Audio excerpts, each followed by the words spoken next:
Bueno, damos paso a la última conferencia de esta mañana. Se titula Amigos para la Eternidad. Epitafios en verso dedicados a animales, de la mano de la doctora María Limón Belén, de la Universidad de Sevilla. Es doctora en Filología Clásica por esta universidad desde 2019. Es especialista en epigrafía latina, poesía epigráfica y cultura romana. Y es profesora titular de Filología Latina en la Universidad de Sevilla.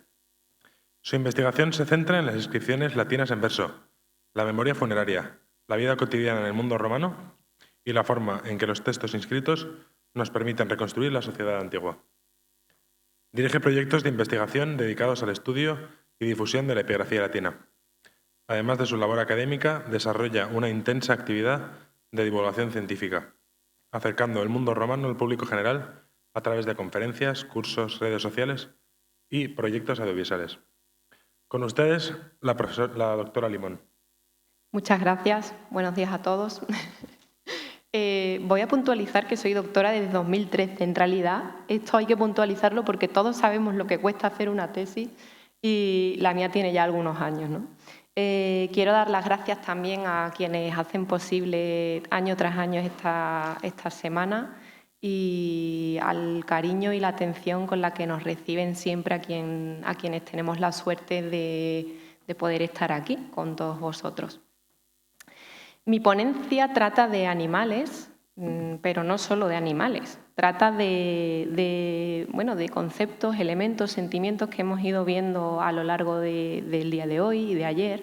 Trata de la memoria, del duelo, trata de esa necesidad inherente al ser humano de conservar aquello que se pierde, ¿no? El título, Amigos para la Eternidad, juega con una idea que a todos nos resulta cercana. Los animales domésticos no siempre son percibidos como simples posesiones, sino como amigos que acompañan y dejan un vacío pues muy grande cuando se van. No sé quiénes de los presentes tienen animales, pero seguro que más de uno, ¿no? En el mundo romano, algunos de esos animales fueron recordados mediante epitafios en verso, es decir, no solo recibieron una tumba, sino una forma especialmente elaborada de memoria para toda la eternidad, es decir, un poema sobre piedra, algo muy especial. Hoy les invito a recorrer conmigo el camino que lleva de la convivencia cotidiana a la conmemoración funeraria y veremos qué lugar ocuparon los animales en la vida de los romanos, cómo fueron incorporados a este lenguaje humano del dolor, del duelo y la memoria, y finalmente veremos cómo sus nombres, sus gestos, sus pequeñas biografías nos quedaron preservados en algunos de los epitafios más conmovedores de la epigrafía latina.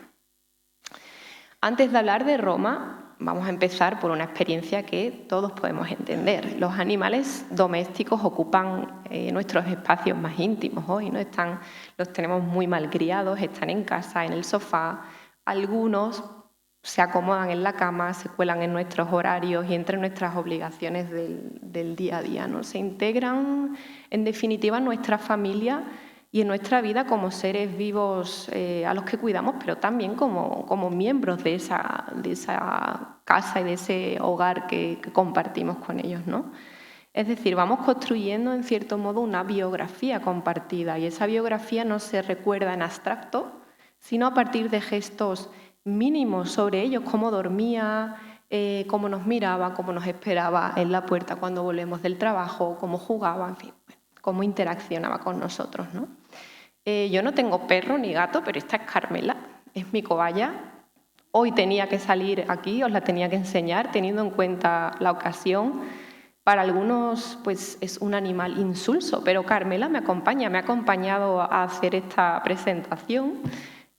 Trabaja conmigo, se acuesta ahí, al lado de la pantalla en su camita y viene de vez en cuando a que le haga cosquillas, ¿no? No mueve la cola, es verdad que no es muy expresiva, pero quiero pensar que nos entendemos, ¿no? En nuestro silencio. En fin, quienes tenemos mascotas del tipo que sean, pues sabemos cómo es pasar tiempo con ellas y tener esa biografía compartida.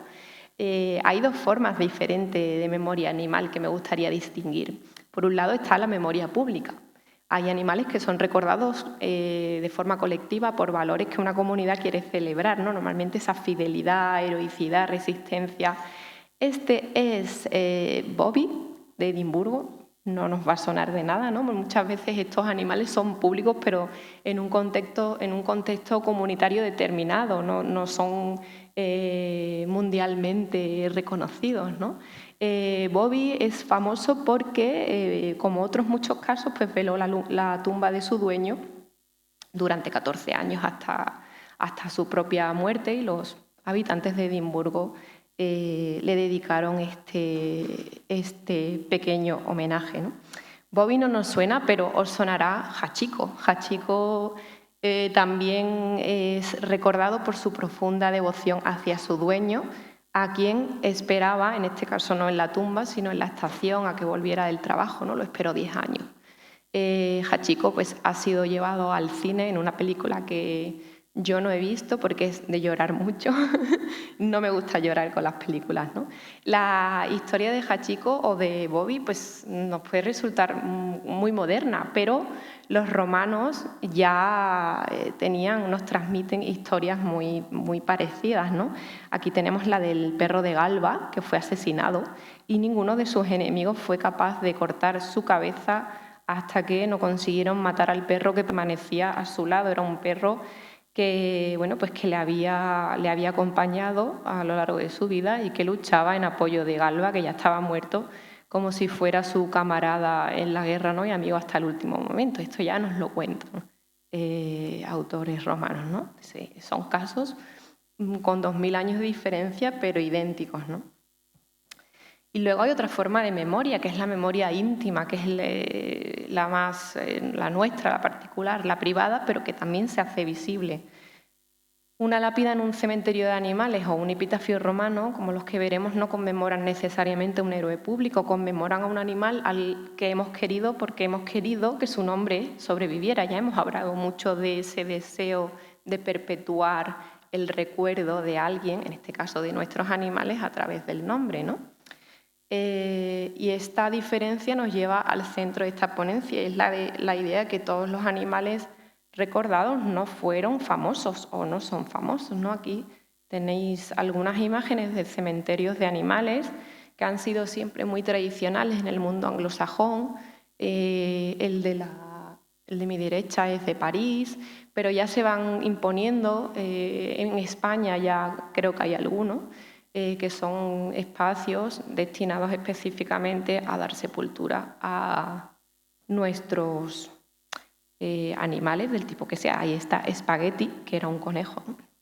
La pregunta de fondo es, ¿qué intentamos conservar nosotros aquí, ¿no? No conservamos solo la información de que ese animal existió, intentamos conservar también nuestra relación, el afecto que nos unió a él, ¿no? Y la epigrafía funeraria romana funciona de una manera comparable. Convierte una pérdida en algo visible, legible y duradero, en tanto que el soporte pues, lo permite, ¿no? Y por eso el salto que nos va a llevar de aquí a las inscripciones antiguas no es tan brusco como parece. La tentación sería pensar que este tipo de afecto pertenece al mundo contemporáneo, pero ya ven que no es así, aunque la respuesta debe ser matizada. Pues es verdad que vivimos en un estado del bienestar que nos permite, diría, malcriar a estas mascotas, ¿no? Casi como llevarlas en carrito por la calle, en fin, que a veces perdemos un poco, no lo sé, la idea de lo que representan realmente, ¿no? Pero bueno, cada uno puede tratar a sus mascotas como le salga del corazón. No podemos imaginar Roma como una sociedad moderna con togas, aunque tuvieran mascotas, ¿no? Pero también sería un error reducir todos los animales antiguos a herramientas.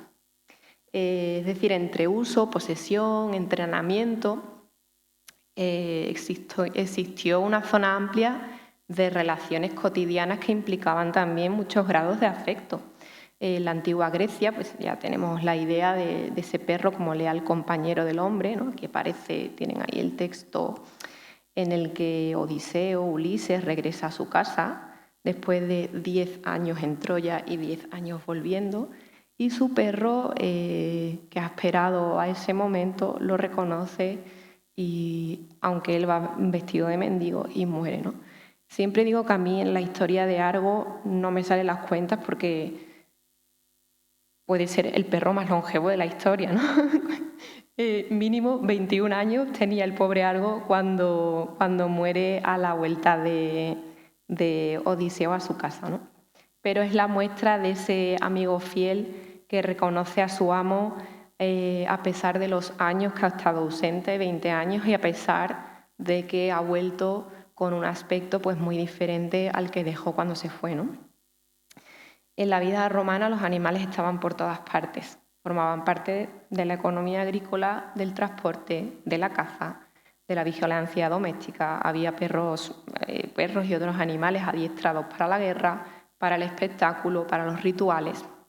Pero esa misma dimensión funcional no excluye la proximidad, como voy diciendo. Un mismo animal podía ocupar varias funciones. Un perro podía ser guardián, cazador y compañero. Un caballo podía ser instrumento de movilidad y objeto de prestigio y ser valorado dentro de una unidad familiar con nombre propio. Entonces, lo que nos interesa en este punto es ese momento en el que la utilidad se cruza con el afecto. Cuando el animal deja de ser solo el perro que guarda o el caballo que corre y se convierte en un miembro más de la casa. Los romanos convivieron con una gran variedad de animales. Antes hemos visto el sepulcro de Estacio, ese creo que se llamaba así, el pequeño que iba representado a lo largo de sus primeros años de vida, y como muchos niños de la élite romana, tenía para jugar un carrito tirado por un carnero. O sea, que no es ese sarcófago, es que era algo normal o relativamente frecuente, ¿no? Los niños pues tenían aves, conejos, corderos y otros pequeños animales, caballos, ponis, perros. Los gatos no les gustaban mucho a los romanos, no aparecen mencionados como, no lo sé, como con afecto. Pero yo en esta ponencia voy a centrarme sobre todo en perros. No solo porque han llegado hasta nosotros como el mejor amigo del hombre, por algo será, sino porque fueron los animales que establecieron una relación especialmente estrecha y versátil con los romanos, hasta el punto de que la mayoría de epitafios, tanto en prosa como en verso, que conservamos dedicados a animales, son dedicados a perros. La utilidad y el afecto, como digo, no son etapas sucesivas, sino dimensiones que pueden convivir dentro de una misma relación, ¿no? Encontramos ese afecto antes de la tumba conmemorado de distintas formas. Muchos romanos, evidentemente adinerados, pues decoraron los suelos de su casa con mosaicos, muchos con escenas de caza, era una actividad que practicaban, y en muchos casos vemos representados ahí a los perros que serían perros de la casa, con su nombre, ¿no? En este caso Ederatus y Mustela, que están persiguiendo unas liebres. Los mosaicos de caza, entonces, en este caso ya no representan solo animales anónimos, ¿no? Nos están dando a conocer o nos está permitiendo individualizar pues estos animales que participaban de la vida de la casa en un momento previo a la memoria funeraria. Este caso es muy bonito, es de la villa de Carranque, en Toledo. El dueño de la casa manda componer un mosaico en una zona de recepción en el que figura el mito de la muerte de Adonis a manos de un jabalí, y hay dos perros abajo con su nombre, que son Leandro y Títiro, que debían ser sus perros también, ¿no? El caso de Leandro y Títiro, para quienes somos filólogos, también es muy entrañable, porque es como si hoy día nosotros llamáramos a nuestros perros Quijote y Sancho, Sherlock y Watson, ¿no? Leandro y Títiro son personajes de la literatura latina, de Ovidio y de Virgilio, con lo cual también el hecho de que su dueño los llamara así, pues nos deja entrever su formación y su gusto por determinados autores de la literatura latina de su tiempo, ¿no? Antes de entrar en inscripciones concretas, conviene tener también en cuenta que existía una tradición literaria de poemas dedicados a animales. Catulo, por ejemplo, había escrito sobre la muerte del gorrión de Lesbia, aunque haya quienes opinen que exactamente nos está escribiendo sobre la muerte del gorrión de Lesbia, pues Ovidio pues escribe sobre el papagayo de Corina, por ejemplo. Marcial escribe sobre Isa, lo veremos después, y en este caso sobre Lidia. Y en el mundo griego pues encontramos también epigramas para animales, ¿no? Es decir, lo que nos interesa aquí es que literatura y epigrafía se alimentaban mutuamente, ya lo veréis. Los poetas conocen el lenguaje funerario de las inscripciones y los compositores de epigramas funerarios conocen estos motivos literarios.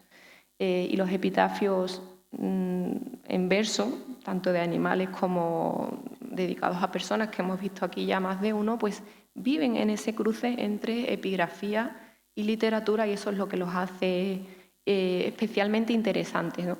Ahí tenéis el retrato de Lidia, que era una perra cazadora y que murió a manos de un jabalí. Los jabalíes son muy peligrosos, ¿no? Pero a quien Marcial pues recuerda con el cariño que se le tiene a una mascota que ha servido para algo más que cazar. Tenemos el mosaico del Cave Canem como una imagen magnífica para introducir al perro romano, porque nos muestra una de sus funciones más reconocibles, ¿no? Que es guardar la casa. El perro aparece aquí como signo de vigilancia, de propiedad, y marca la frontera entre el interior y el exterior de la casa, y entre quienes pertenecen a la casa y quienes deben ser advertidos de que no son bien recibidos, ¿no?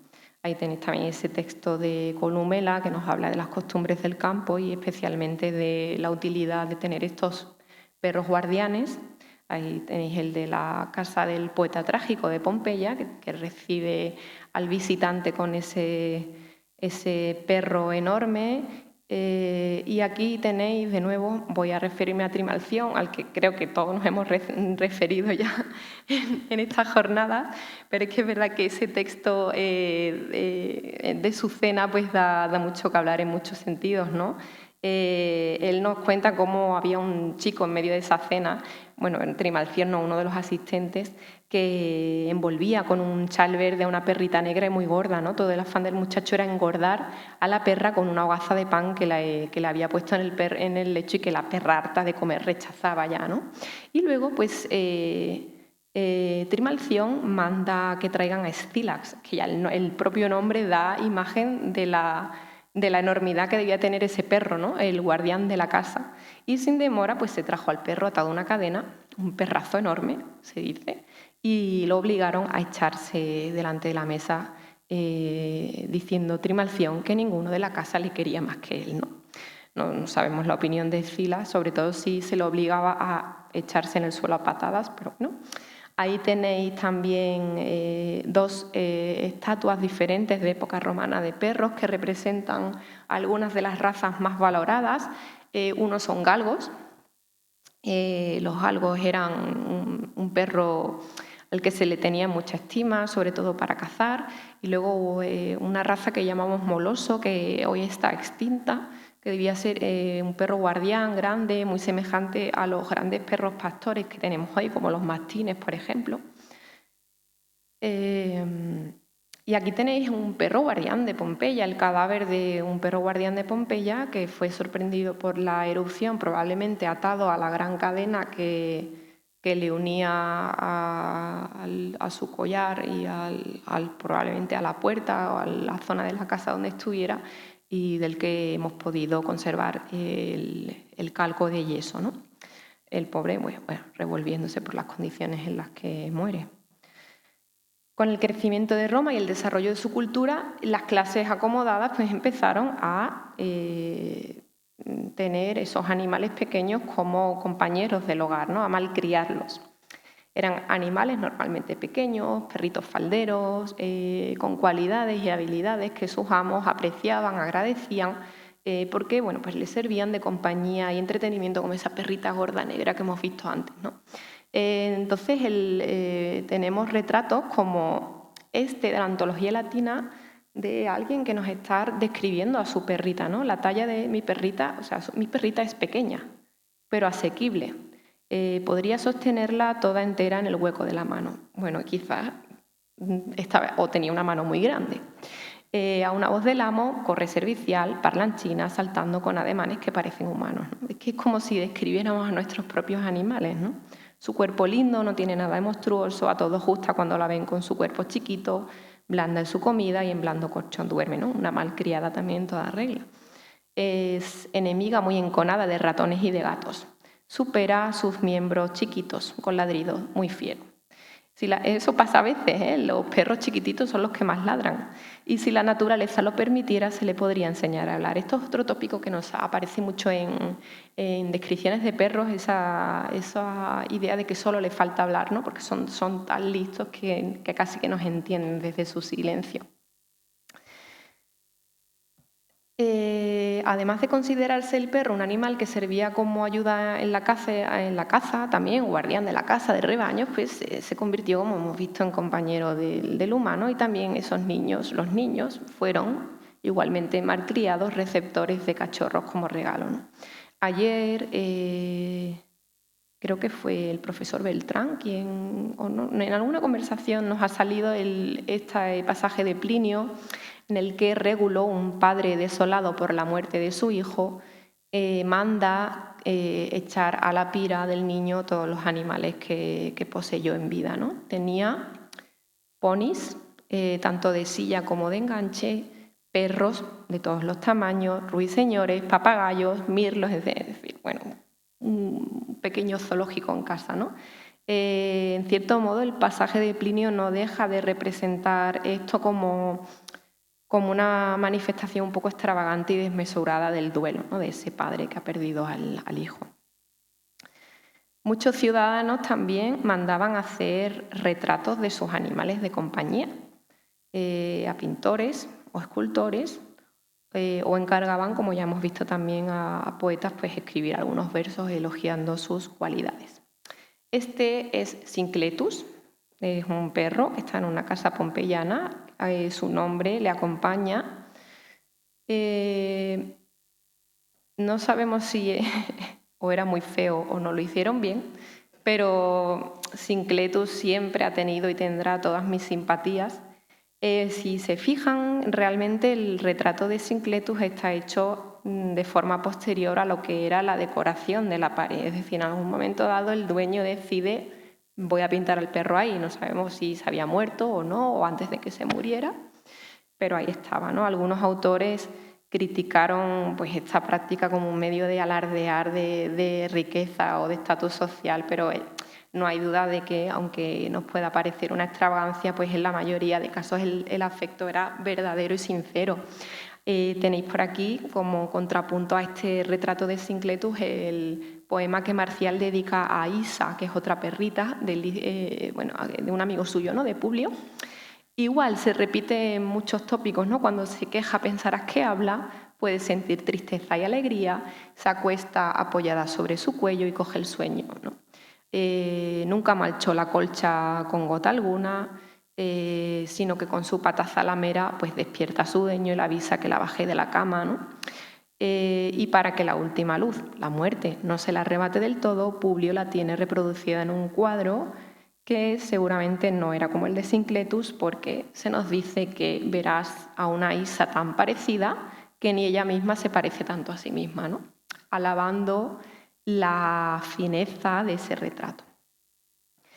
Otra pieza muy entrañable es esta, conocida como Los amantes de Burdeos, que es una pareja que está en la cama con su perro a sus pies, ¿no? Aquí la tienen desde distintas perspectivas y volvemos a Trimalción, a esas instrucciones que da a la persona que está ejecutando su mausoleo, y le recuerda que le ha pedido que a sus pies ponga la estatua de su perrita, ¿no? Esto no es solo un accesorio decorativo. La perra pues participaba de la representación de la casa, de los afectos, ¿no? Y es algo que Trimalción quiere perpetuar. Esto nos puede parecer un texto literario, pero es que tenemos muchos monumentos funerarios en los que aparece el perro que probablemente era el perro de la casa, el perro de los niños, como en el caso de esta estela, en el que además la niña sujeta una muñeca muy parecida a las que hemos visto antes. o esta imagen del muerto en un sarcófago con el perro a sus pies, ¿no? O este niño que también es retratado a su muerte en su monumento funerario con su perrito. Esta frase, no te rías si es la tumba de un perro, aparece en ese texto griego, es en esa puerta perfecta que nos va a llevar ya hacia el mundo grecorromano, ¿no? El caminante es advertido de que si repara en ese monumento, pues no se ría porque sea la tumba de un perro. Es una frase que en realidad está reconociendo que la tumba de un animal podía provocar extrañeza, con lo cual no debían ser tan frecuentes o debían quizás quedar relegadas a un ámbito muy familiar y no estar expuestas en público, pero al mismo tiempo pues la defiende, ¿no? El dueño sabe que el monumento puede parecer excesivo, pero reclama respeto para la memoria de ese perro que está ahí, ¿no? Para entender los epitafios hay que recordar, ya lo hemos ido viendo, ¿no? Que Roma era una civilización de escritura pública, las ciudades estaban llenas de cosas para leer, inscripciones funerarias, honoríficas, votivas, edilicias, jurídicas, en fin. La escritura sobre piedra no era un adorno, no era una forma de comunicación social. El romano podía no ser un lector culto de literatura, pero sí estar habituado a reconocer nombres, fórmulas, abreviaturas y el mensaje epigráfico, ¿no? En ese sentido cumplía la función. El paisaje urbano y funerario pues era un paisaje textual. Las tumbas romanas, ya también lo hemos dicho, por lo que no voy a insistir mucho en esta idea, estaban situadas a las salidas de las ciudades, de forma que eran continuamente recorridas por viajeros, por quienes entraban y salían de las ciudades y quienes, como hemos visto en ellas, realizaban otra serie de actividades. Esta es una de las necrópolis de Pompeya, la que lleva directamente al anfiteatro, ¿no? Vemos cómo, pues, para algo tan lúdico como ir a un espectáculo, pues la gente directamente atravesaba el cementerio, ¿no? Y por eso también muchos epitafios de este tipo, sobre todo los que están en verso, llaman al caminante, ¿no? Para que pare, se detenga, lea, recuerda mi nombre y en ese sentido yo seré también recordado, ¿no? ¿Qué es un poema epigráfico? Porque es una parte muy especial y muy específica dentro de el grueso de la epigrafía romana, ¿no? En términos muy sencillos, es un poema que fue inscrito sobre piedra. La prosa romana pues, era muy eficaz para muchas cosas, por ejemplo, identificar nombre, edad, fórmula funeraria, dedicante y ya, ¿no? No nos cuenta mucho más sobre quién está ahí o aquí, quién tenemos delante, pero el verso permite algo más, permite narrar, permite desplegar un abanico mucho más amplio de emociones, nos permite lamentar, elogiar, describir el carácter, fijar un gesto, algo, lo que sea, ¿no? Por eso escribir en verso era una elección muy especial. Y en el caso de los animales esa elección resulta aún más significativa porque exige una inversión material, literaria, afectiva, para alguien que ni siquiera pertenece al mundo humano. En el caso funerario romano, las inscripciones que tenemos dedicadas a animales son pequeñas, son poquitas, son unos 22 testimonios, 15 dedicados a perros, 7 a caballos. No todos son métricos, con seguridad 6, por ejemplo, a perros, un par de ellos a caballos, no todos tienen tampoco el mismo grado de conservación y en algunos casos no podemos afirmar con seguridad que se esté recordando a un animal porque da opción quizá a interpretarlo de otra forma, ¿no? Pero es verdad que juntos nos permiten estudiar algo que normalmente no deja huella por motivos evidentes, que es la relación afectiva entre humanos y animales. Precisamente porque el corpus es pequeño, cada inscripción cuenta mucho. No todos los animales recibieron un poema, algunos simplemente recibieron un monumento con su nombre y su imagen. Gracias a esa imagen nosotros hoy podemos saber que es el monumento de un perro, porque si solo hubiera un nombre no podríamos imaginarlo, ¿no? Ahí tenéis, por ejemplo, a Minaracus y a Eureusis, que sobreviven solo en una palabra, ¿no? Y a Sinoris, a la que se le llama las delicias de Glicón, que era su dueño, ¿no? cada una pues conserva esa decisión excepcional de enterrar, nombrar y recordar al animal, ¿no? Estos textos pues también nos demuestran que la poesía no era indispensable para individualizar al animal, ¿no? Y que en determinados contextos o no todo el mundo podía permitir ofrecerles un último recuerdo tan costoso como quizás fueron los epitafios en verso. Vamos ya con ellos, ¿no? Con los epitafios en verso. He perdido el cursor aquí en la pantalla. Bueno. Un segundo, porque es que he perdido el cursor y no puedo... Sí, lo veis, yo no lo veo.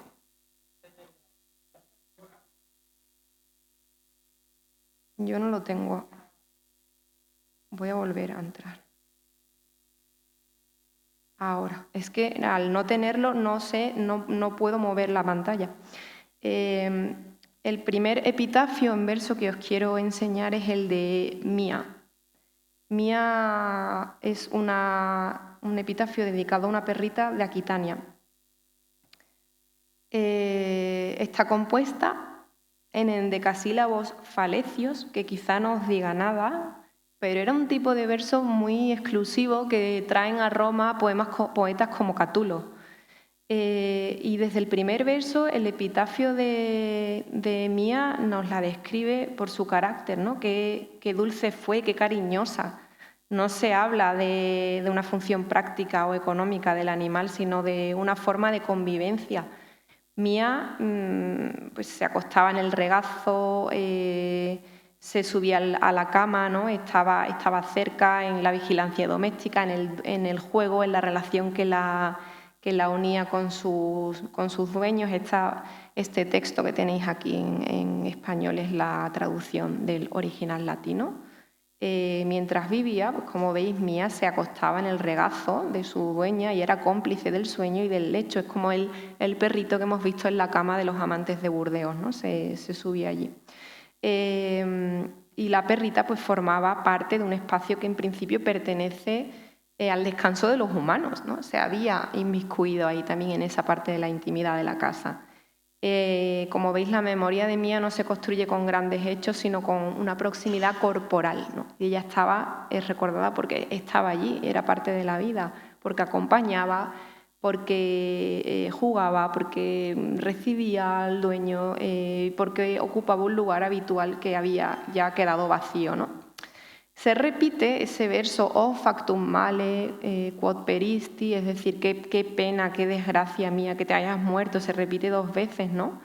Da al epitafio un tono casi oral de dolor, de duelo, ¿no? De pena de la familia ante la pérdida del animal, es decir, Mía ya no puede alborotar, ya no puede saltar, ya no puede jugar con nosotros, ya no nos puede morder los pies por debajo de la mesa, ¿no?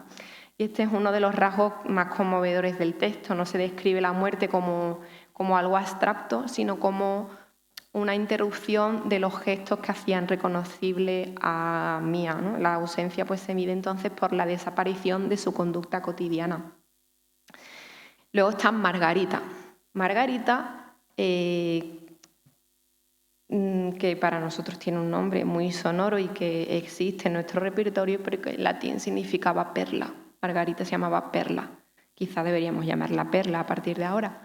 Perla nos cuenta en primera persona, ella habla desde su epitafio, como hacen otros muchos humanos a quienes se le dedica un Carmen, se dirigen a su familia o nos cuentan a quienes pasamos por allí y paramos a leer su historia.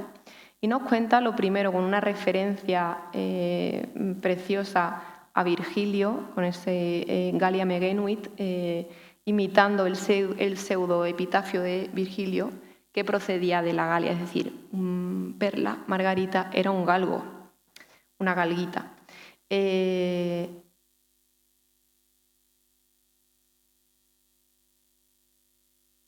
Entonces, desde esa primera voz narrativa, pues Margarita nos cuenta su historia, ¿no?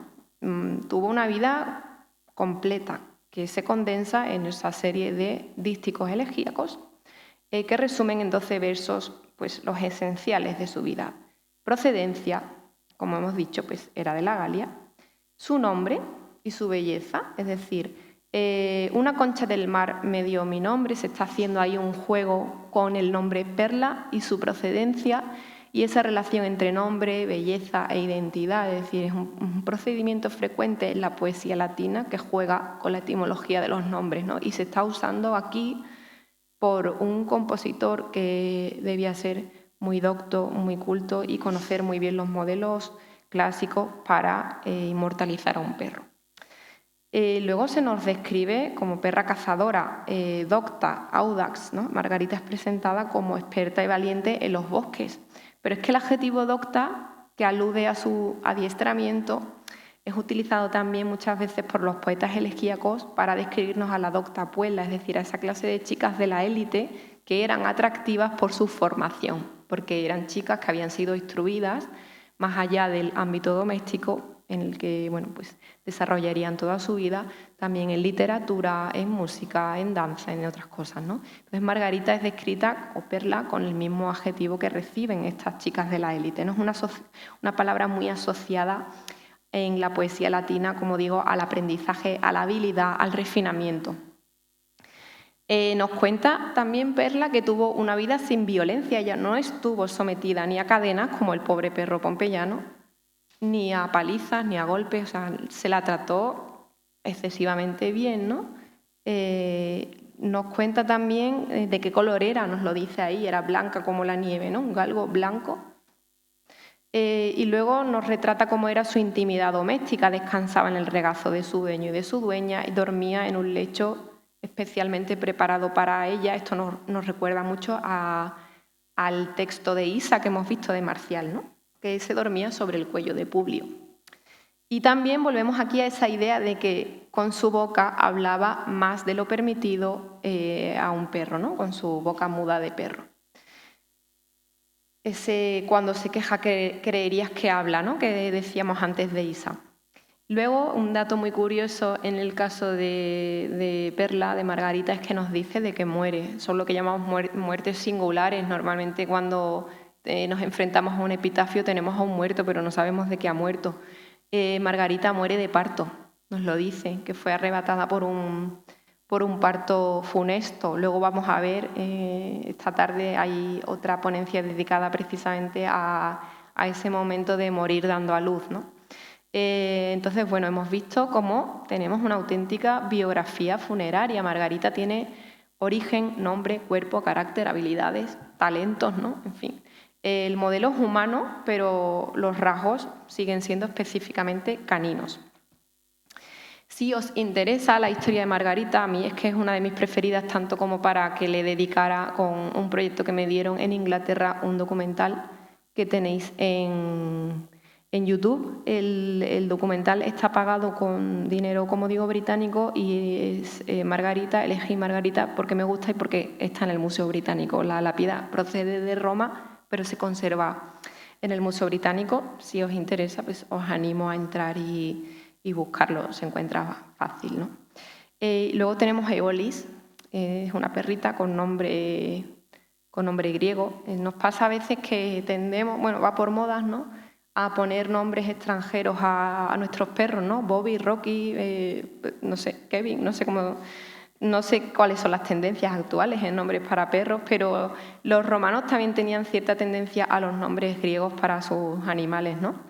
Eolis es un caso muy bonito porque combina imagen y texto, que es algo que no hemos tenido ni en el caso de Mía ni en el caso de Perla.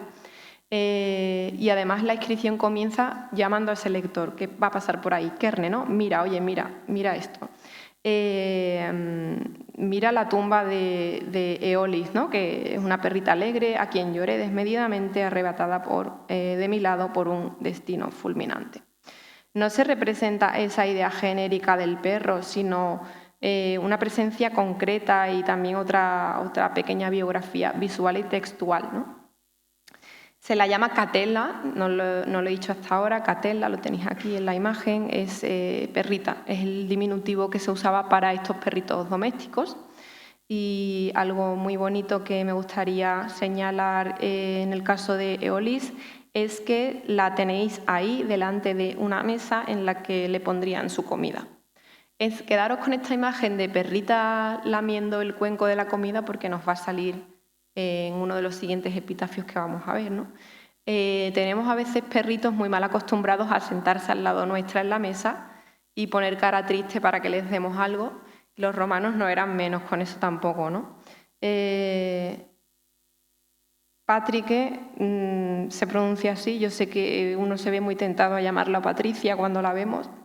Sería un nombre bonito también para un perro. Está la inscripción. Hoy solo se conserva ese trocito, pero por manuscritos conservamos el texto entero que tenéis ahí traducido. Y es la historia completa de una perrita a la que su dueño trae a casa pequeñita y la entierra también en sus brazos 15 años después, ¿no? Y lo dice: no me darás 1000 besos, un poco como el gorrión de Catulo, no podrás recostarte en mi cuello, como Isa y Publio, triste te he depositado en tu tumba como mereces y tú ni para siempre a mis manes. Hemos hablado mucho de los manes también aquí, ¿no? Dispuesta por tu astuto carácter a imitar a un ser humano, qué delicia de mascota hemos perdido, ¿no? Tú acostumbrabas a acercarte a nuestras mesas y cariñosa a pedir comida desde nuestro regazo. Solías lamer la copa con tu lengua rápida, ¿no? Esa copa que tantas veces sostuvieron mis manos para ti, y recibir al amo cansado batiendo alegremente la cola. Son situaciones muy cotidianas y muy actuales, ¿no? En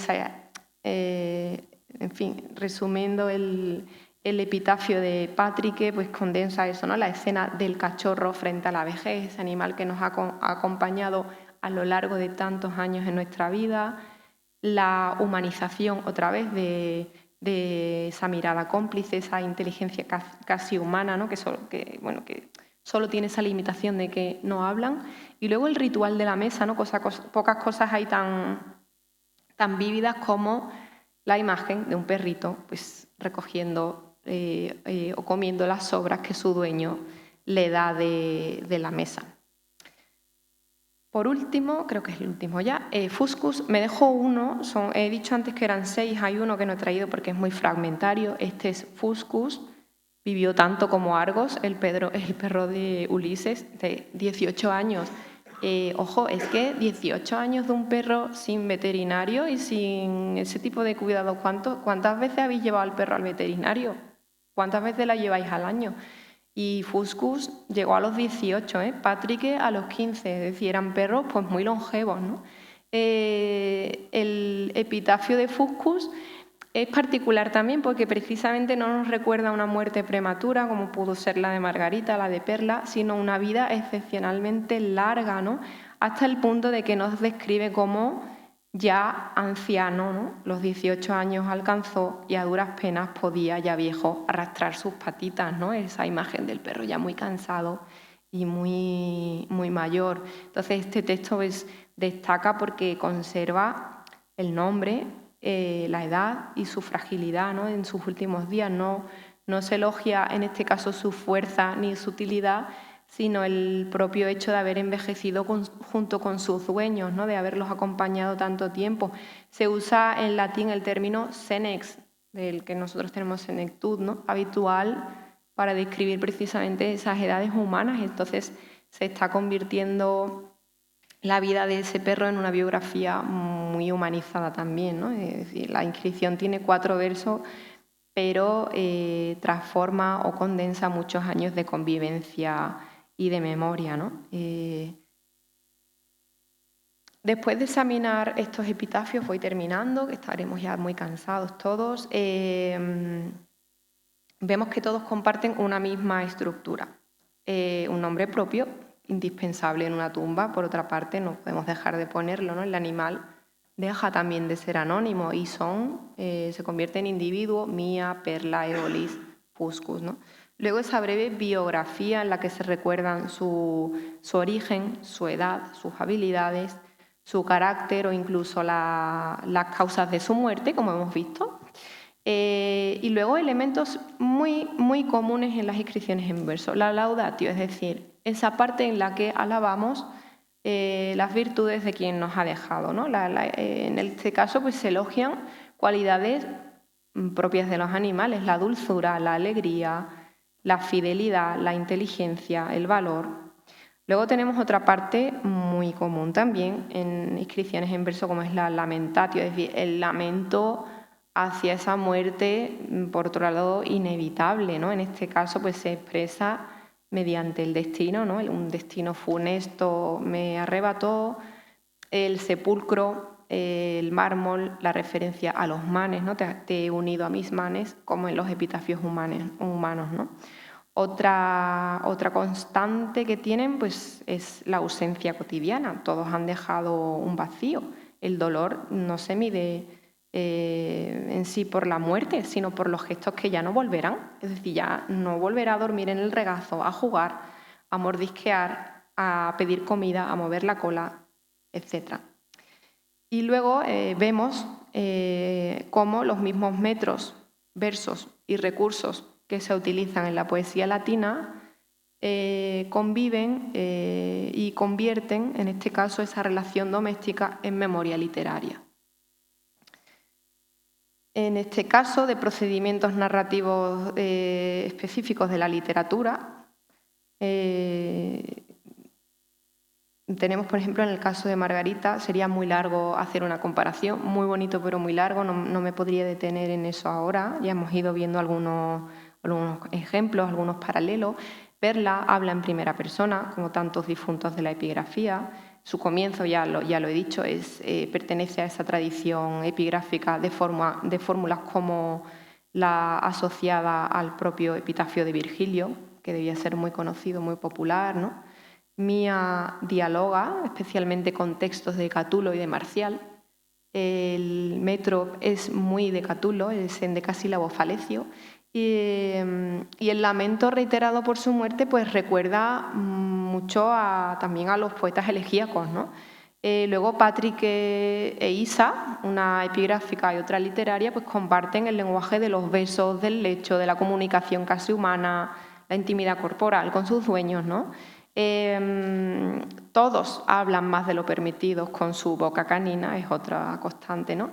En general, como muestra de afecto y también como paralelo literario, en todos los casos hemos recurrido a diminutivos que son afectivos, repeticiones y otro tipo de contrastes para expresar afecto. Pues Mía, por ejemplo, evoca mucho el mundo de Catulo, de ese gorrión que da saltitos y besitos y mordisquitos a su dueña, ¿no?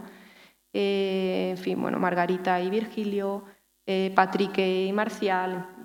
La operación fundamental, como veis en este caso, pues consiste en aplicar al animal modelos que han sido creados para recordar seres humanos, ¿no? Con todo el éxito del mundo, como han ido viendo, ¿no? En fin, para cerrar, pues vemos cómo estas inscripciones no son simples curiosidades sentimentales. Para alguien fueron mucho más que eso, ¿no? Son documentos para nosotros hoy importantes para estudiar la relación entre humanos y animales, que es una parte intangible de la historia, ¿no? Esa historia de las emociones que implicaban ese tipo de relaciones, los usos sociales también de la epigrafía y de la circulación entre literatura y cultura material, a pesar de que estemos hablando de animales, ¿no? Este tipo de inscripciones también nos permiten escuchar, como decía Quevedo en esos versos tan bonitos, escucho con mis ojos a los muertos, ¿no? Escuchamos con nuestros ojos la huella de esos animales que normalmente hubieran quedado fuera de la historia y que nosotros hoy podemos reconstruir, rastrear, ¿no? Y quizá sea la mejor forma de terminar hoy, aquí, 2000 años después, esa conclusión de que esas piedras siguen funcionando mientras nosotros leemos sus nombres. Eolis, Perla, Mía, Fuscus, pues vuelven por un instante a ocupar un lugar entre nosotros que estamos vivos. Y eso sería hoy todo por mi parte. Espero que les haya resultado grato este viaje por el mundo canino romano y muchas gracias de nuevo.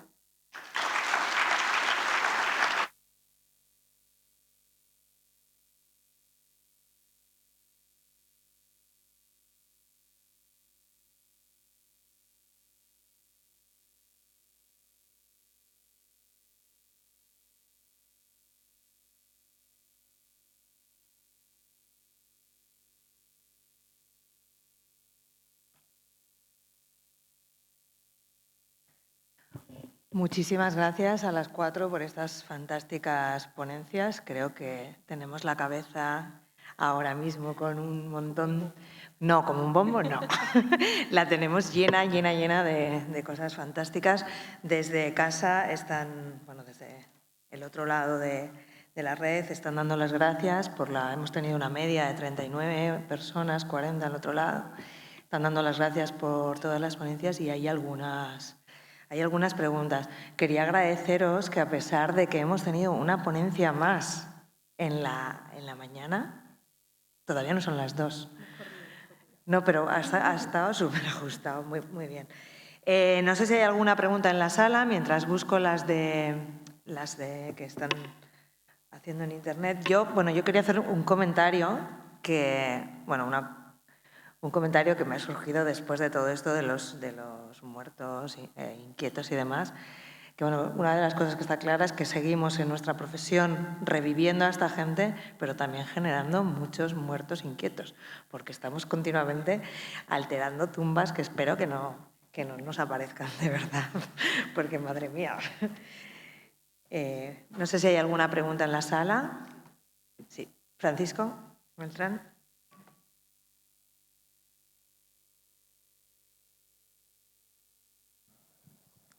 Bueno, pues yo, en primer lugar, felicitaros a las 4 porque han sido 4 intervenciones muy entretenidas e instructivas. Y más que una pregunta, quería hacer una reflexión, sobre todo a propósito de la intervención de Irene, que, en fin, todos hemos coincidido en que la perspectiva, la creencia, el imaginario sobre la muerte es heterogéneo, a veces difuso, pero llama mucho la atención cómo, en función del tipo de documentación que estemos utilizando, el imaginario puede cambiar radicalmente. Tú nos has dado una vuelta por la iconografía y se ha impregnado la muerte de carácter griego, del Hades, de esos personajes, mientras que, a cambio, los que aparecen habitualmente en los textos, por ejemplo, los manes, por no hablar de Mors, que no suele aparecer, no aparecen representados jamás. Y cuando son mencionados, y de eso habéis puesto ejemplos prácticamente las 4, son mencionados de manera diferente. Unas veces son mis dioses manes, otras veces son otros dioses manes, lo cual da una idea de, frente a esa precisión iconográfica del modelo griego, que no sé hasta qué punto tiene que ver también con el origen griego muchas veces de los artistas y con el origen griego muchas veces de los documentos, hay una enorme falta de precisión en lo que podrían ser los elementos más específicamente romanos. Yo sigo teniendo mis dudas de hasta qué punto se creía en esas cosas en realidad o era simplemente una poderosa imagen transmitida que se imponía como representación. Igual que, pues, a veces cuando pensamos en el cielo, en términos cristianos, vemos unas nubes, un Dios y unos ángeles, aunque no sea así exactamente como quienes creen en él lo conciban. Pero me llama sobre todo la atención, ¿no? Si uno se adentra más por los textos, la imagen es una, si uno se va por la iconografía, la imagen difiere.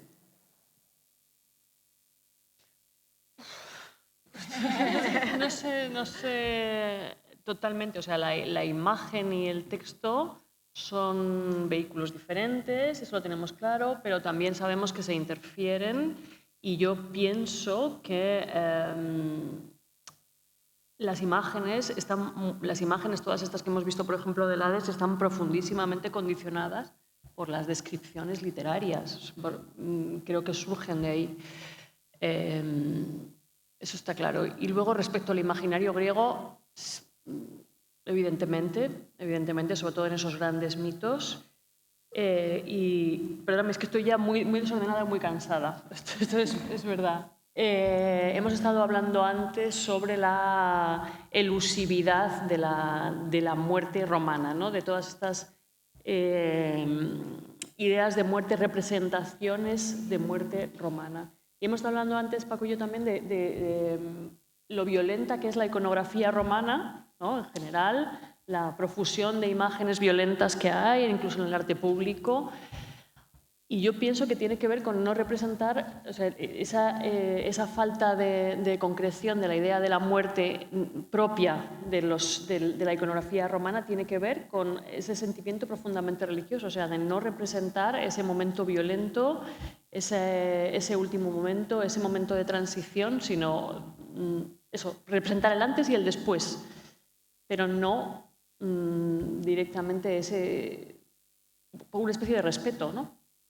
¿no? Como sucede también con la representación de los sacrificios animales, por ejemplo, que se representa los animales yendo hacia el altar, desfilando plácida y voluntariamente, o a veces el resultado ya después de la Mactatio, pero tenemos muy pocas representaciones de lo que es el momento de la inmolación del asesinato ritual. Y de todo aquello, eso, escabroso, relacionado con una muerte natural, o sea, no, con el contexto... Sí, eso es.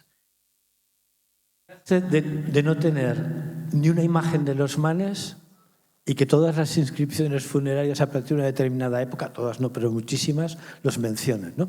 Choca. Múltiples también, ¿no? ¿Puedo hacerte una pregunta? A mí me ha encantado la imagen final con la representación de la posible fantasma, además sí. saliendo o escapando de esa...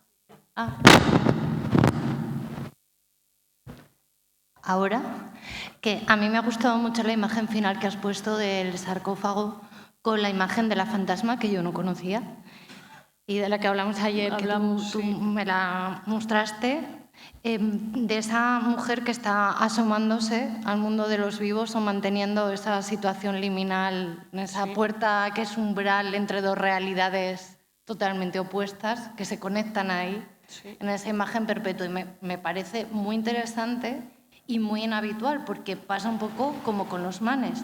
Hay muchas alusiones literarias y epigráficas a fantasmas, pero representaciones, pues... Vamos a estudiarla. Sí, sí. Sí, muy pocas.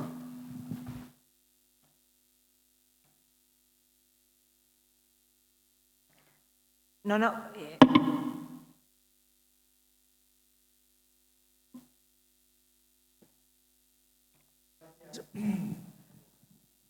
Sí, ya está. ¿Ya está? Sí. Bueno, a mí me han encantado también vuestras intervenciones. Lamento no haber podido venir ayer, pero bueno, pues no pude. Yo quería volver sobre una idea que ha comentado Irene y también Silvia, de alguna manera también Paco Beltrán, y es esa elusividad en la representación de la muerte y de la escena culminante del sacrificio, ¿no? Yo creo que aquí lo que hay es una expresión elíptica, si queremos también, de algo que me parece fundamental en el sistema religioso de los romanos, no solo de los romanos, pero de los romanos y de los griegos, ¿no? Y es lo que podríamos llamar una concepción locativa, de una ideología funeraria de carácter locativo. Es decir, lo que podríamos llamar una religión intramundana en términos de Max Weber frente a la religión utópica, trascendente, a la religión ultramundana, salvífica, porque el cristianismo está lleno. ¿Cuál es el icono más importante del cristianismo? El autosacrificio de la divinidad, las crucifixiones. ¿Por qué? Porque ahí hay una polisemia muy rica, porque eso implica la resurrección. Esto no sucede en el mundo clásico y lo vemos también en una cosa que me ha sorprendido de lo que ha presentado Irene, y es que esos esqueletos, los esqueletos aparecen exactamente ¿dónde? Nunca, salvo esa excepción del Museo Británico, nunca en inscripciones, sino en contextos de alegría, ¿no? De banquete, de simposio. Es decir, estamos aquí ante una afirmación rotunda, ¿no? Muy epicúrea, muy lucreciana. Parece que nos está hablando Omar Khayyam, ¿no? De, bueno, vamos a disfrutar de aquí y ahora, ¿no? Frente a esa... la única manera de domesticar esa alteridad salvaje que es la muerte es, bueno, renunciando a tratar de entrar en ese juego. No vamos a jugar ese juego, vamos a afirmar el aquí y el ahora. Creo que puede ser una vía explicativa, ¿no? De carácter global. Luego, evidentemente, hay muchísimas situaciones, pero el horizonte general podría ser este. Y luego quería una pregunta para Beatriz. ¿Se conserva alguna estatua, alguna escultura de esa serie de la Consecratio in forma deorum, con el difunto o la difunta con los rasgos, es decir, la estatua divina, decías, ¿no? La estatua de la divinidad, pero con una cabeza que presenta los rasgos del difunto o de la difunta? En Hispania no, pero creo que recordar que en alguna parte de las Galias sí, en alguna ciudad de Gala. Y también quiero recordar que hay algún texto literario que las describe, pero ahora mismo no te sé dar la referencia. O sea, hay varios autores que lo han estudiado y se cree que llevaban esos rasgos. Sí, lo digo porque normalmente la Consecratio in forma deorum, cuando aparece en el arte funerario, por ejemplo en los sarcófagos, es a través de un proceso de asociación. Asociación de la imagen divina, o asociación de la historia divina, que es una historia ejemplar, con el contexto funerario del difunto. Por eso sería muy interesante. Sí, comparar lo que aparece en contexto funerario con la... Eso lo encontramos, por ejemplo, en algunos de los retratos del Fayum, sí, donde sí aparecen figuras divinas con los rostros del difunto, ¿no? Pero tampoco son exactamente representaciones de los dioses, sino que son algunos atributos de los dioses, ¿no? Podrían ser estatuas retratos que lleven los atributos de los dioses, como se hace con las emperatrices o emperadores muchas veces, ¿no? Sí, habría que investigar más ese... El problema es eso, las que tenemos preservadas en Hispania son los pedestales, y se sabe que están consagradas a esas deidades, pero exactamente la representación, o sea, los detalles de la imagen no los tenemos.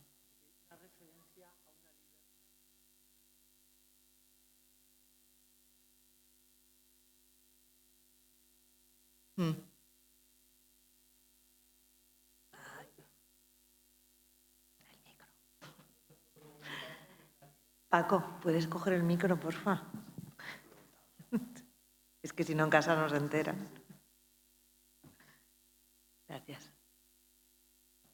Decía simplemente que me viene a la memoria el caso de una liberta, creo que es una referencia literaria, pero me baila de dónde, que se hace representar en su tumba con una imagen divina.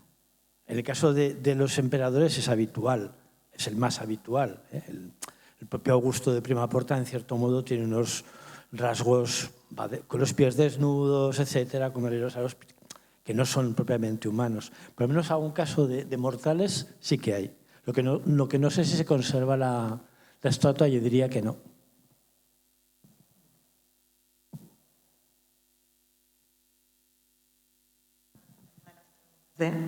Una de las preguntas que hay en el chat, ¿vale? Y luego te doy la palabra. No sé exactamente a quién va dirigida, pero me imagino que es a Silvia. Dice, ¿qué ritual específico se usaba para adivinar a través de los muertos y por qué se presupone un conocimiento del futuro en los muertos?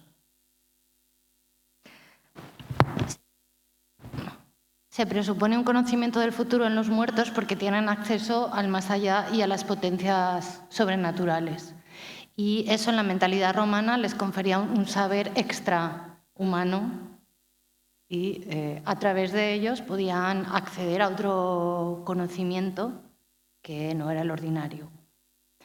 Había diversos rituales para hacer necromancias, para adivinar el futuro a través de los muertos. Conocemos, por ejemplo, el literario de Ericto en la Farsalia de Lucano, pero tenemos también las recetas, las prescripciones mágicas de cómo deben usarse las calaveras para hacer que hablen, activarlas y que además respondan la verdad, porque a los muertos se les puede preguntar, pero también pueden ser engañosos. O sea que, por ejemplo, las fórmulas del rey Pitis, que están en uno de los papiros mágicos greco-egipcios, ahí se detalla todo el procedimiento por el cual activar la calavera, hay que ungirla, colocarle una corona, hacer determinados ritos, quemar incienso y hacerle las preguntas siguiendo el ritual, la fórmula correcta, para que responda bien. O sea que sí que hay diversas fuentes.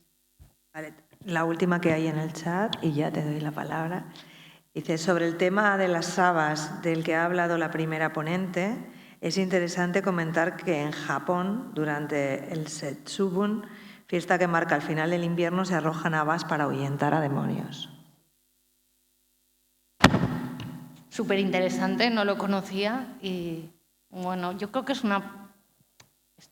una prueba de que hay más de lo que pensamos en común entre los romanos y no solo otras culturas del mundo antiguo, sino otras culturas en general, porque en la forma de relacionarnos con la muerte y de gestionarla, la ansiedad que nos supone sabernos mortales y la pérdida del ser querido, tampoco hay tantas opciones. Entonces, yo creo que muchas veces se encuentran elementos como en ese caso, que además no puedes decir es por influencia griega o viene de Oriente, bueno, muy de lejos, sino hay coincidencias porque al final las respuestas humanas se parecen a lo largo del tiempo del mismo modo que nuestras inquietudes. Así que muchas gracias porque no lo conocía. Pues mira, Carla. Ahora, bien. Bueno, yo quisiera agradecer todas las ponencias porque han sido muy interesantes y en mi caso la pregunta es para Silvia. Hay un momento donde nos has mostrado una inhumación de un niño, ¿no?, con una piedra en la boca y me parecía por la fotografía que estaba inhumado en un contexto doméstico. Sí, bueno. Sí, entonces era para preguntarte el por qué, ¿no? Porque bueno, muchas o en determinadas ocasiones sí que estos infantiles aparecen fuera de lo que es ese cementerio en donde se está inhumando, ¿no?, el resto de adultos, y no sé si aquí tiene alguna explicación extra por esta mors inmatura, ¿no?, este alma pues que vaga por ahí. Entonces, bueno, por si pudiese darme algo más de información. En el caso del muerto, del niño con la piedra en la boca, está en el cementerio de Poggio Gramignano, en Italia, que sí era una villa, pero cuando se está utilizando como cementerio específicamente infantil y para niños que han muerto de malaria, ya está abandonada. Después del abandono se ha producido un uso residual como taller artesanal, pero en ese momento tampoco se está utilizando para esa actividad. Así que lo que hacen es reaprovechar un espacio abandonado, ruinoso, para depositar allí a todos esos, sobre todo perinatales, niños de meses y alguno de más edad, que son curiosamente sobre los que se hacen los rituales más agresivos, que han muerto en poco tiempo de la misma enfermedad, que es malaria. Y lo que se cree es que eligen ese espacio precisamente alejado del núcleo de población para evitar que se propague la malaria.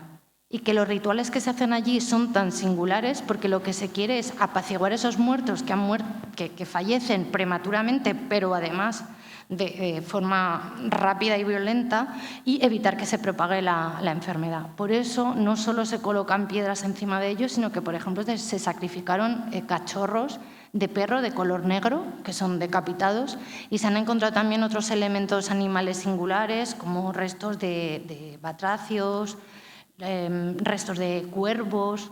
Están haciendo unos rituales para los que no encontramos un texto que nos los explique, está relacionado con Hécate, pero bueno. Y, por ejemplo, también se depositó una muñeca que ha sido interpretada como un gesto cariñoso, le dejarían el juguete con el que ese infante disfrutaba en vida, pero la muñeca presenta unas singularidades, le faltan algunos elementos. Entonces quizás estemos ante una figurilla manipulada mágicamente, ya sea con la idea de inmovilizar a su posesor o otro tipo de operaciones que se pudieron realizar que no estuvieran destinadas ni a pacificar ni a confinar a esos muertos, sino a explotarlos mágicamente. Porque, bueno, ahora se ha vuelto a excavar y espero que podamos tener información más detallada del registro estratigráfico, por ejemplo, pero había referencias que no sabías cuál era la conexión de los perros exactamente con cada una de las tumbas, si es en el momento de su entierro o posteriormente, así que en otros casos en que hay entierros de infantes en contextos domésticos romanos, que por ejemplo en Hispania los conocemos, se hace o en las esquinas de las casas o lo que llama, creo que es Plinio, lo subgrundaria, o debajo de los aleros o situados en alguna zona también un poco marginal, a veces acompañados de ajuar, a veces no, pero ahí no sé, yo creo que se vincula más al deseo de mantener a ese pequeño, que en algunos casos son muy jóvenes y en otros son casi perinatales, incluso podemos pensar en fetos malogrados, que no se llevan a las necrópolis, pero se entierran y se quieren tener cerca. La última pregunta para irnos ya a comer hoy. Bueno, casi es un comentario o una valoración que estoy esperando que si me podéis confirmar. Primero, muchas gracias. Estoy viendo en la Edad Media alguno de esos rasgos que han aparecido aquí que me han llamado muchísimo la atención, que por una parte se han mantenido y por otra parte se les ha dado por completo la vuelta. Estoy pensando en la mariposa, por ejemplo, que ha aparecido debajo de la calavera, con la muerte que iguala. No sé si la rueda podía ser la rueda de la fortuna, pero eso aparece en una pintura gótica, en Ujue. En la Virgen se supone que con el niño en brazos y una mariposa en las manos. Hay que adivinarla, ¿eh? O sea, yo no veía la mariposa y cuando la he visto ahí me quedaba alucinada. Y después, en vez de la muerte como el momento de morir, pues así, que aprovecha ahora lo que sea, o aprovecha la vida, aquí está unida a los 3 vivos y los 3 muertos, que también lo he relacionado un poco con esos esqueletos que en algunos casos parecía que estaban más llenos o menos llenos, por decirlo de alguna manera. Y después, con respecto a las calaveras que utilizaban para hacer embrujos, hechizos y demás, estaba pensando en los mártires tebanos, que los he conocido hace poco, que están con coronas, vestidas, con... Y digo, pues es que es lo mismo, pero justamente al contrario, ¿no? Las tenemos como protección, como recuperando un poco esas coronas y esas cosas que no tenían como víctimas del martirio y que las pasamos a los altares. Me ha sorprendido, no sé si es el cristianismo o es no sé por qué llegan esas cosas. Incluso una puerta abierta en el dintel de la puerta de la iglesia de Santa María de Olite, que también me llamaba siempre la atención porque una puerta medio abierta que no sabes a dónde va ni de dónde viene, estaba ahí y cuando he visto las puertas abiertas o a medio abrir, me quedaba alucinada. Muchas gracias. Yo creo que a veces asumimos que se produce una ruptura muy brusca entre el mundo antiguo y la Edad Media y creo que eso tiene que ser revisado. Que también a veces tenemos una imagen de la Edad Media que no tiene en cuenta la realidad arqueológica. Por ejemplo, en el caso de los muertos, cada vez se encuentran también más acciones mágicas en tumbas y vinculadas a un temor parecido. En el caso que has mencionado, si no he entendido mal, los santos, estaba pensando que al final las reliquias y el culto a los santos es una prolongación de esa explotación mágica de los muertos, o que en un contexto religioso que hacían los romanos. Les atribuyen un poder taumatúrgico, también a veces si se quiere saber el futuro que resuelvan se duerme al lado de las tumbas de los santos, curan a la gente, así que no Yo creo que esa ruptura en algunas cosas sí, pero en otras es un mundo más fluido y que más pervasivo de lo que pensamos. Y en las danzas de la muerte, cuando se ven los vasos de Boscoreale que nos ha expuesto Irene, automáticamente viene a la mente esas danzas de la muerte o la película ¿cómo se llama? La película de Bergman. El séptimo sello es. Así creo que están en contacto y no tan separados.